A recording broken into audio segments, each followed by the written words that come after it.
Olá, tudo bem com você? Estamos de volta para a nossa lição de segunda-feira, o dragão do Apocalipse. Bem, quero aproveitar esse momento para que você compartilhe com seus amigos, faça um comentário, deixe o seu joinha ou então não gostei, mas comente, por favor, é relevante para o nosso canal. Bem, então vamos para a nossa lição de segunda-feira, o dragão do Apocalipse. O livro de Apocalipse nos apresenta uma visão mais ampla de como os poderes celestiais atuam no conflito cósmico. O diabo é descrito como o grande dragão que se opõe a Deus e seduz todo o mundo. Apocalipse 12:9. O que Apocalipse 13:1-8 revela sobre os limites da atuação do inimigo. Veja bem, o dragão, conhecido como o diabo, atua somente dentro das restrições estabelecidas por Deus, como no tempo específico de 1260 dias, anos proféticos. Bem, nós já estudamos o capítulo 12 de Apocalipse na semana passada e vimos a origem do grande conflito no céu. Lúcifer se rebelou contra Deus e foi expulso do céu com seus seguidores, um terço dos anjos, assim conhecidos como os anjos caídos, os demônios. Então, em Apocalipse 13:1-8, que nos diz: a besta que saiu do mar. Então vi sair do mar uma besta, tinha 10 chifres e 7 cabeças, e uma coroa em cada chifre. E em cada cabeça estavam escritos nomes de blasfêmias. A besta parecia um leopardo, mas tinha pés como de um urso e boca como de leão. E o dragão deu à besta seu poder, seu trono e grande autoridade. Vejam bem, aqui no livro de Apocalipse, João se refere ao dragão que está na beira do mar, o último verso do capítulo 12.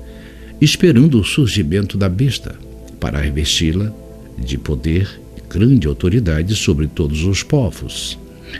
No verso 2, é uma alusão óbvia ao simbolismo de Daniel 7.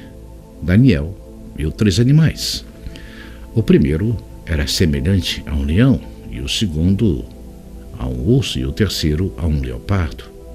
A besta que João viu tinha características físicas retiradas de todos os 3, indicando, sem sombra de dúvida, que o poder apresentado pela besta do Apocalipse tem as características evidentes dos impérios da Babilônia, Pérsia e Grécia. Trono: os papas ascenderam ao trono dos Césares. A capital do sistema papal era a mais ocupada pelo Império Romano durante seu apogeu. Grande autoridade: o papado predominava nos assuntos políticos e religiosos e sobre a consciência dos homens. Vamos então ao verso 3. E vi uma das cabeças da besta parecendo mortalmente ferida, mas o ferimento mortal foi curado. O mundo inteiro se maravilhou e seguiu a besta. Adoraram o dragão por ter dado à besta tamanho poder, e também a adoraram. Quem é tão grande como a besta? Diziam. Quem é capaz de lutar contra ela? Em 1978, se cumpriu a profecia dos 1260 dias, anos, que o general Berthier entrou em Roma à frente do exército francês e declarou que o poder político do Papa havia terminado.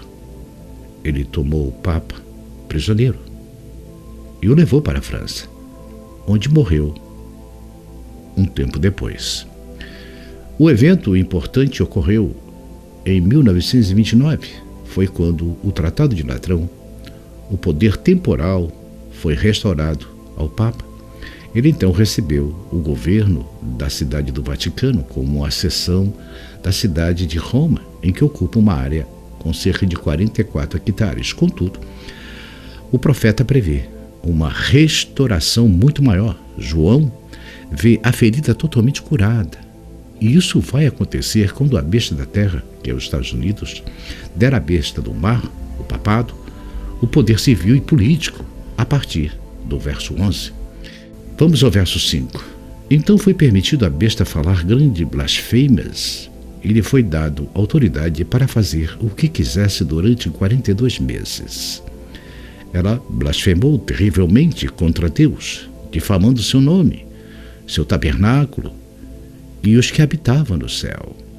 Foi permitido à besta guerrear contra o povo santo e vencê-lo, e ela recebeu autoridade para governar sobre toda a tribo, povo, língua e nação. E todos os habitantes da terra adoraram a besta. São eles os que não têm os nomes escritos no livro da vida, que pertencem ao Cordeiro, que foi morto antes da criação do mundo. Veja bem, para exemplo das pretensões jactanciosas do papado, podemos ver em Daniel 7:25 as especificações de Apocalipse 13, de 5 a 7. Indicam claramente o poder simbolizado pela besta, com aquele representado pelo chifre pequeno da quarta besta de Daniel 7. Entre os paralelos podemos notar os seguintes. Primeiro, a besta de Apocalipse 13 tinha uma boca que falava grandes coisas de blasfêmias.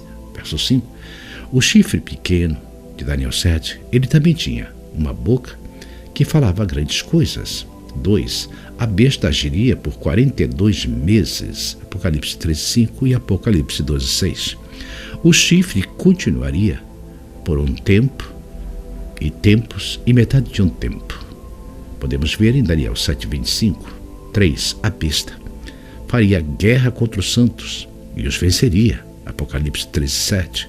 O chifre fez guerra aos santos e os venceu. Nós estudamos que durante 42 meses do reinado da besta, o papado, de 528 até 798, que houve grande perseguição ao povo de Deus, e muitos foram torturados, queimados em fogueiras. Foi uma atrocidade devastadora ao povo de Deus. Por isso, o povo de Deus fugiu para outros países, mas a grande maioria foi para os Estados Unidos, de onde surge então a besta da terra. Bem, eu poderia ir bem mais além sobre Apocalipse e Daniel. É delicioso esse tema, né? Mas a lição ia ficar muito grande. A lição traz no último parágrafo uma informação importante. Veja, Satanás sabe que pouco tempo lhe resta. E os acontecimentos descritos no Apocalipse ocorrem dentro do cronograma profético, que apresentam limites específicos para o domínio das forças do mal. No fim, o Senhor triunfará. Ele lhes enxugará dos olhos toda lágrima. E já não existirá mais morte. Não haverá mais luto, nem pranto, nem dor. Sabe por quê? Porque as primeiras coisas já passaram. Apocalipse 21:4. Amém. O diabo tem seu fim marcado. Bem, então não perca a lição de terça-feira. O caso de Jó. Mas não esqueça de compartilhar o nosso canal, fazer um comentário, deixar o seu joinha ou então não gostei. Mas prefiro o gostei, tá bom? Então, até amanhã, se Deus permitir.